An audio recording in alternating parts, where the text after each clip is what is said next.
HIV human immunodeficiency virus. इसके अंतर्गत हम पढ़ेंगे introduction, history, definition, epidemiology, geographical distribution, transmission, types, morphology, life cycle, pathogenesis, clinical features, laboratory diagnosis, prophylaxis, treatment and government programmes. Introduction. HIV का full form है human immunodeficiency virus. यह virus केवल human को infect कर सकता है। यह immune system को डैमेज करता है। इम्यून सिस्टम कोशिकाओं तथा प्रोटीन्स का एक जटिल नेटवर्क है जो बीमारियों से शरीर की रक्षा करता है। इसके अंतर्गत लिम्फोसाइट, मैक्रोफेज, मोनोसाइट्स, एंटीबॉडी आदि आते हैं। यह वायरस एड्स उत्पन्न कर सकता है। एड्स का फुल फॉर्म है एक्वायर्ड इम्यूनोडिफिशियंसी सिंड्रोम। हिस्ट्री। ऐसा माना जाता है कि HIV इन्फेक्शन सबसे पहले कॉन्गो में 1920 के आसपास एक चिंपैंजी से मनुष्य में ट्रांसमिट हुआ। 1970 में इस महामारी की शुरुआत हुई। 1980 में HIV already 5 continents north America, south America, Europe, Africa तथा ऑस्ट्रेलिया में स्प्रेड हो चुका था। 1983 में ल्यूक मोंटैग्नियर एवं सहयोगियों ने पाश्चर इंस्टीट्यूट में एड्स पेशेंट से HIV आइसोलेट किया।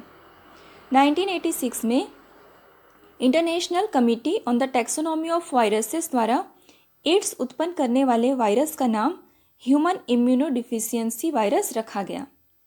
1986 में ही इंडिया में HIV का फर्स्ट डायग्नोसिस चेन्नई के फीमेल सेक्स वर्कर्स में डॉक्टर सुनीति सोलोमन एवं उनकी स्टूडेंट सेलप्पन निर्मला द्वारा किया गया। डेफिनेशन। HIV एक ऐसा वायरस है जो इम्यून सिस्टम को टारगेट करता है तथा उसे अल्टर करता है। यह दूसरे इन्फेक्शन तथा बीमारियों के रिस्क को बढ़ा देता है। बिना ट्रीटमेंट के HIV डिसीज के एडवांस्ड स्टेज में पहुंच जाता है जिसे एड्स कहा जाता है। एपिडेमियोलॉजी। दुनिया में भारत में तीसरा सबसे बड़ा HIV एपिडेमिक है जिसमें 2.1 मिलियन लोग HIV के साथ जीवन व्यतीत कर रहे हैं। अडल्ट HIV प्रिवलेंस है 0.2%। New HIV infection 88,000। AIDS related death 69,000। ऐसे अडल्ट्स जो एंटीवायरल ट्रीटमेंट ले रहे हैं वो है 56%। 2018 में इंडिया के 3 राज्यों महाराष्ट्र, कर्नाटक तथा आंध्र प्रदेश में एड्स से मृत्यु सबसे ज़्यादा हुई। 3 राज्यों मिजोरम, मणिपुर तथा नागालैंड में प्रिवलेंस रेट हाई है। Geographical distribution. HIV विश्व भर में पाया जाता है। 2018 के डाटा के अनुसार विश्व भर में लगभग 1.7 मिलियन लोग HIV से इन्फेक्ट हुए, लेकिन 2010 से 2018 के बीच में न्यू इन्फेक्शन में लगभग 16% की कमी हुई। ट्रांसमिशन। HIV शरीर के तरल पदार्थों जैसे ब्लड, सीमेन, वेजाइनल फ्लूइड, रेक्टल फ्लूइड तथा ब्रेस्ट मिल्क में प्रेजेंट होता है। इसलिए यह असुरक्षित यौन संबंध, गर्भावस्था, प्रसव या देखभाल के दौरान माता से शिशु में संक्रमित सुई का साझा प्रयोग, संक्रमित रुधिर के द्वारा एक व्यक्ति से दूसरे व्यक्ति में संचरित होता है। HIV किस प्रकार संचरित नहीं होता? यह कैजुअल कांटेक्ट, एक ही पुल में तैरने, खाना बनाने के बर्तनों, टॉयलेट शीट, वस्त्रों आदि का साझा प्रयोग करने, कीटों या पालतू पशुओं के द्वारा नहीं फैलता है। टाइप्स। जेनेटिक कैरेक्टरिस्टिक्स के आधार पर HIV को 2 प्रकार में बांटा गया है। HIV-1 यह HIV का सामान्य प्रकार है जो विश्व भर में पाया जाता है। HIV अवेयरनेस चैरिटी एवट के अनुसार HIV से इन्फेक्टेड लोगों में लगभग 95% लोगों में HIV-1 पाया जाता है। HIV-2 यह HIV-1 की अपेक्षा अनकॉमन है तथा लेस इन्फेक्शियस है। यह मुख्यतः वेस्ट अफ्रीका में उपस्थित है, किंतु धीरे धीरे यह US, यूरोप तथा इंडिया में भी दिखाई देना शुरू हो गया है। मॉर्फोलॉजी। HIV का शेप स्फेरिकल होता है। इसका साइज लगभग 100 नैनोमीटर होता है। इसे फैमिली रिट्रोविरिडी तथा जीनस लेंटिवायरस में रखा गया है। लेंटिवायरस का अर्थ है स्लो वायरस। Genetic organisation. अन्य रिट्रोवायरस की अपेक्षा HIV का जीनोम अधिक जटिल होता है।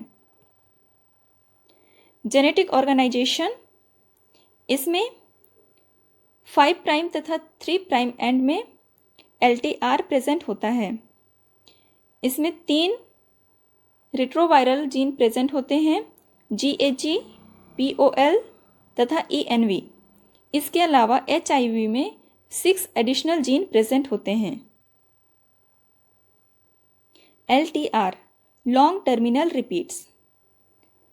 5 प्राइम LTR यह इन्हेंसर तथा प्रमोटर सीक्वेंस को कंटेन करता है जो प्रोवायरल ट्रांसक्रिप्शन के लिए आवश्यक होते हैं। 3 प्राइम LTR यह RNA ट्रांसक्रिप्ट्स के पॉलीएडिनाइलेशन के लिए आवश्यक होते हैं। 3 कॉमन रिट्रोवायरल जीन। पहला है GAG। यह वायरल कोर प्रोटीन्स को एनकोड करता है। इसका प्रोटीन प्रोडक्ट है P17 जो कि आउटर कोर प्रोटीन लेयर को फॉर्म करता है। P24 यह इनर कोर प्रोटीन लेयर का निर्माण करता है। P9 यह न्यूक्लियोटाइड कोर का कंपोनेंट है। P7 यह जीनोमिक RNA से डायरेक्टली बाइंड होता है। सेकंड है POL। यह रेप्लिकेशन के लिए आवश्यक नॉन स्ट्रक्चरल प्रोटीन्स को एनकोड करता है। इसका प्रोटीन प्रोडक्ट है P64 जिसमें रिवर्स ट्रांसक्रिप्टेज तथा RNase एक्टिविटी पाई जाती है। P51 इसमें रिवर्स ट्रांसक्रिप्टेज एक्टिविटी प्रेजेंट होती है। P10 यह प्रोटीएज है जो GAG जीन के प्रिकर्सर को क्लीव करता है। P32 यह इंटीग्रेज है। थर्ड है ENV। यह सरफेस एनवेलप ग्लाइकोप्रोटीन्स को एनकोड करता है। इस जीन का प्रोटीन प्रोडक्ट है GP41 जो कि एक ट्रांसमेम्ब्रेन प्रोटीन है तथा GP120 से एसोसिएट होता है। GP120 यह एनवेलप में प्रेजेंट होता है तथा CD4 से बाइंड होता है। HIV में अन्य रेट्रोवायरल जीन की अपेक्षा 6 एडिशनल जीन प्रेजेंट होते हैं। इनमें पहला है VIF जिसका प्रोटीन प्रोडक्ट है P23। यह viral infectivity factor viral particles की इन्फेक्टिविटी को प्रमोट करता है। VPR इसका प्रोटीन प्रोडक्ट है P15। यह वायरल प्रोटीन R प्रोवायरल DNA के ट्रांसक्रिप्शन को वीकली एक्टिवेट करता है। TAT P14 यह ट्रांस एक्टिवेटर है जो प्रोवायरल DNA के ट्रांसक्रिप्शन को स्ट्रांगली एक्टिवेट करता है। REV P19 यह विरियन प्रोटीन्स के एक्सप्रेशन को रेगुलेट करता है जो न्यूक्लियस से mRNA के एक्सपोर्ट को अलाउ करता है। NEF P17 यह नेगेटिव रेगुलेटरी फैक्टर है जो वायरल रेप्लिकेशन को इंक्रीज करता है। सिक्स्थ है VPU P16। यह वायरल प्रोटीन U है जो एफिशिएंट वायरल असेंबली तथा बडिंग के लिए आवश्यक होता है। Structure of HIV। यह एक एनवेलप्ड वायरस है। यह एनवेलप होस्ट सेल मेम्ब्रेन से प्राप्त होता है। यह लिपिड का बना होता है। एनवेलप के सरफेस में ग्लाइकोप्रोटीन GP41 तथा GP120 पाया जाता है। वायरस में कैप्सिड प्रोटीन P24 तथा मैट्रिक्स प्रोटीन P17 पाया जाता है, जो वायरस के स्ट्रक्चर को मेंटेन रखता है। HIV में सिंगल स्ट्रैंडेड RNA की 2 आइडेंटिकल कॉपीज प्रेजेंट होती है। इसमें 3 प्रकार के एंजाइम पाए जाते हैं। पहला है रिवर्स ट्रांसक्रिप्टेज, दूसरा प्रोटीएज, तीसरा इंटीग्रेज। लाइफ साइकिल को हम 7 स्टेप में समझेंगे। पहला बाइंडिंग, दूसरा फ्यूज़न, तीसरा रिवर्स ट्रांसक्रिप्शन, चौथा इंटीग्रेशन, पांचवा रेप्लिकेशन, छठवां असेंबली तथा सातवां बडिंग। फर्स्ट स्टेप है बाइंडिंग। HIV के सरफेस ग्लाइकोप्रोटीन 120 तथा होस्ट सेल के सरफेस पर प्रेजेंट CD4 एंटीजन रिसेप्टर में इंट्रैक्शन के द्वारा वायरस अटैच होता है। CD4 के अलावा होस्ट सेल में को रिसेप्टर भी प्रेजेंट होता है, जैसे CCR5 तथा CXCR4। यह CD4 receptor T cell, macrophages, monocytes, dendritic cells आदि में प्रेजेंट होता है। नेक्स्ट स्टेप है फ्यूजन। इन्फेक्शन के लिए सेल फ्यूजन आवश्यक होता है। यह ट्रांसमेम्ब्रेन ग्लाइकोप्रोटीन 41 के द्वारा किया जाता है। फ्यूजन के लिए को रिसेप्टर आवश्यक होते हैं। फ्यूजन के पश्चात HIV जीनोम की अनकोटिंग होती है तथा यह CD4 सेल में एंटर करता है। जब RNA साइटोप्लाज्म में रिलीज हो जाता है, तब रिवर्स ट्रांसक्रिप्टेज एंजाइम के द्वारा वायरल RNA से DNA का निर्माण होता है। DNA बनने के बाद रिवर्स ट्रांसक्रिप्टेज वायरल RNA का डिग्रेडेशन करता है तथा कॉम्प्लीमेंट्री DNA स्ट्रैंड का फॉर्मेशन करता है। यह कॉम्प्लीमेंट्री DNA स्ट्रैंड रेप्लिकेशन के द्वारा डबल स्ट्रैंडेड DNA बनाता है, जो नॉन कोवैलेंट बॉन्ड द्वारा ज्वाइन होता है। यह डबल स्ट्रैंडेड DNA न्यूक्लियस में एंटर करता है। न्यूक्लियस में एंटर करने के बाद इंटीग्रेज एंजाइम के द्वारा होस्ट सेल के DNA में इंसर्ट होता है। इसे प्रोवायरल DNA कहा जाता है। प्रोवायरल DNA के ट्रांसक्रिप्शन के द्वारा mRNA तथा वायरल जीनोम RNA का फॉर्मेशन होता है। mRNA के ट्रांसलेशन द्वारा वायरल एंजाइम तथा स्ट्रक्चरल प्रोटीन्स का निर्माण होता है। लॉन्ग पॉलीप्रोटीन्स का क्लीवेज प्रोटीएज एंजाइम द्वारा किया जाता है। नेक्स्ट स्टेप है असेंबली।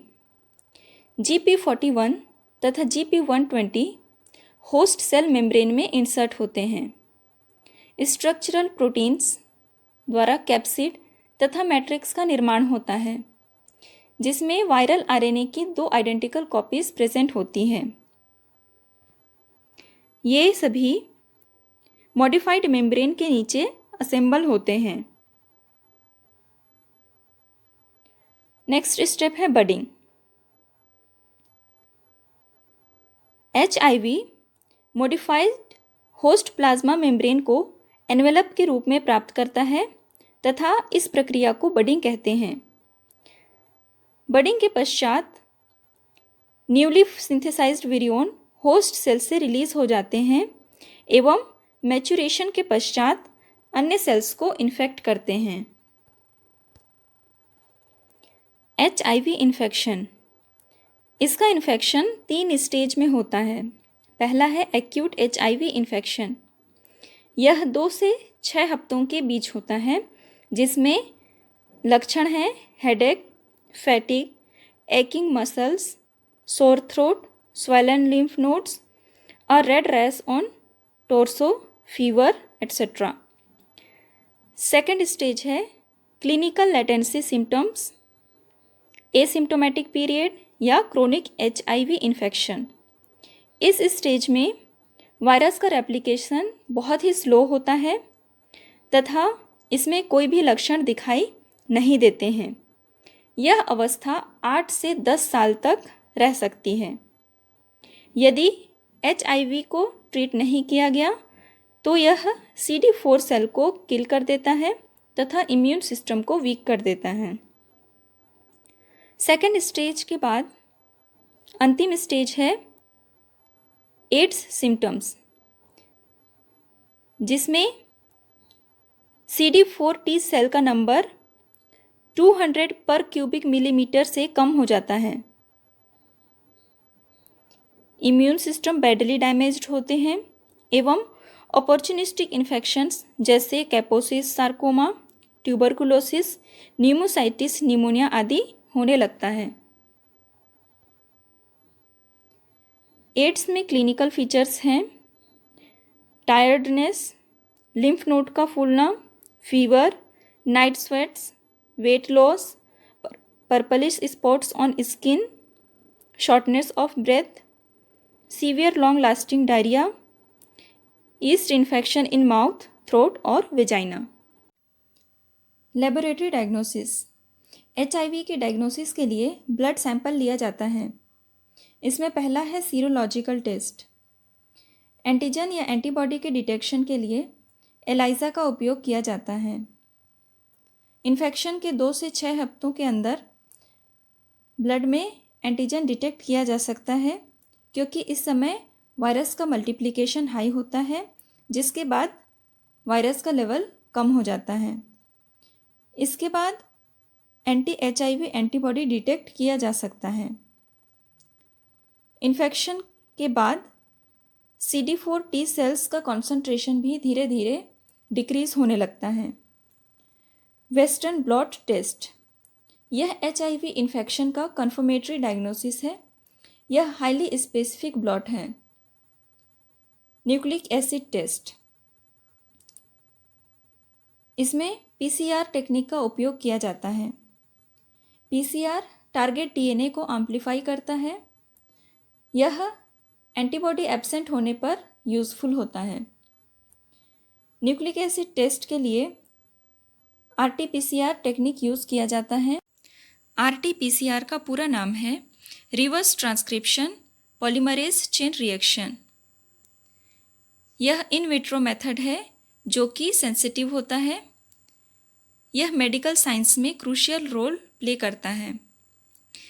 इसका मैकेनिज्म है सेल्स से RNA या mRNA आइसोलेट किया जाता है। यह mRNA टेम्पलेट के समान कार्य करता है। रिवर्स ट्रांसक्रिप्शन के द्वारा mRNA का कॉम्प्लीमेंट्री DNA बनाया जाता है, जिसे cDNA कहते हैं। यह mRNA cDNA हाइब्रिड कहलाता है। DNA पॉलीमरेज के द्वारा cDNA को डबल स्ट्रैंडेड DNA में कन्वर्ट किया जाता है। अब यह DNA मॉलिक्यूल टेम्पलेट के रूप में PCR रिएक्शन में यूज़ किया जा सकता है, जिसके बाद इस डबल स्ट्रैंडेड DNA का एम्प्लीफिकेशन किया जाता है। प्रोफाइलैक्सिस में है general prophylaxis, pre exposure prophylaxis, post exposure prophylaxis and specific prophylaxis. General prophylaxis असुरक्षित यौन संबंध तथा नशीली दवाइयों का सेवन इंजेक्शन के माध्यम से नहीं करना चाहिए। डिस्पोजेबल सिरिंजेस तथा नीडल्स का उपयोग करना चाहिए। ब्लड, ऑर्गन तथा सीमेन डोनर्स की स्क्रीनिंग करनी चाहिए। हेल्थ एजुकेशन तथा HIV टेस्टिंग HIV रोकथाम के लिए आवश्यक है। प्री एक्सपोजर प्रोफाइलैक्सिस, यह ऐसे लोगों के लिए है जिनमें HIV इन्फेक्शन नहीं होता, किंतु HIV के लिए हाई रिस्क पर होते हैं। उन्हें इन्फेक्शन को रोकने के लिए प्रतिदिन एंटीवायरल ड्रग लिया जाता है। नेक्स्ट है PEP। इसके अंतर्गत ऐसे व्यक्ति आते हैं जिनमें हाल ही में HIV इन्फेक्शन हुआ हो, उन्हें HIV को रोकने के लिए एंटी HIV ड्रग दिया जाता है। HIV treatment anti retroviral therapy के द्वारा किया जाता है। ART में कम से कम 3 एंटी रेट्रोवायरल दवा का कॉम्बिनेशन होता है जो HIV वायरस को अधिकतम सप्रेस करते हैं और HIV के प्रगति को रोकते हैं। यह HIV को पूरी तरह खत्म नहीं करता, लेकिन HIV दवा HIV से पीड़ित लोगों को स्वस्थ जीवन जीने में मदद करता है। यह HIV के ट्रांसमिशन के रिस्क को भी कम करता है। एंटी रेट्रोवायरल ड्रग्स के कुछ एग्जाम्पल्स हैं लेम्यूडिन, टीनोफोविर, इंडिनावीर, एटजानवीर आदि। यह किस प्रकार काम करता है? एंटी रेट्रोवायरल ड्रग वायरस के attachment, fusion, uncoating, reverse transcription, integration, budding, release तथा मैच्यूरेशन को इनहिबिट कर सकते हैं, जिससे वायरस का मल्टीप्लिकेशन कम हो जाता है। Government programmes. HIV को रोकने के लिए भारत सरकार द्वारा 1990 में राष्ट्रीय एड्स नियंत्रण संगठन की स्थापना की। इस संगठन का उद्देश्य देश में HIV एवं एड्स की रोकथाम एवं नियंत्रण संबंधी नीतियां तैयार करना, उसका कार्यान्वयन करना एवं परिवीक्षण करना है। जनसंपर्क अभियान। NACO द्वारा नियमित रूप से टीवी एवं रेडियो पर HIV जागरूकता संबंधित प्रसारण आयोजित किए जाते हैं। National AIDS control programme. Bharat सरकार ने 1992 में एड्स विरोधी अभियान के रूप में राष्ट्रीय एड्स नियंत्रण कार्यक्रम की शुरुआत की। इसका प्रथम चरण 1992 से 1999 तक, द्वितीय चरण 1999 से 2007 तक, तृतीय चरण 2007 से 2012 तक तथा चतुर्थ चरण 2012 से 2017 तक। चतुर्थ चरण एड्स मुक्त भारत अभियान के रूप में भी चलाया गया। Red ribbon express programme. इस कार्यक्रम के अंतर्गत 80 लाख लोग आते हैं। लोगों में जागरूकता लाने के लिए इन्हें प्रशिक्षित किया जाता है। प्रतिवर्ष 1 दिसंबर को वर्ल्ड एड्स डे के रूप में मनाया जाता है। रेड रिबन HIV एड्स के प्रति जागरूकता तथा HIV एड्स से पीड़ित लोगों के प्रति सहानुभूति का अंतर्राष्ट्रीय प्रतीक है।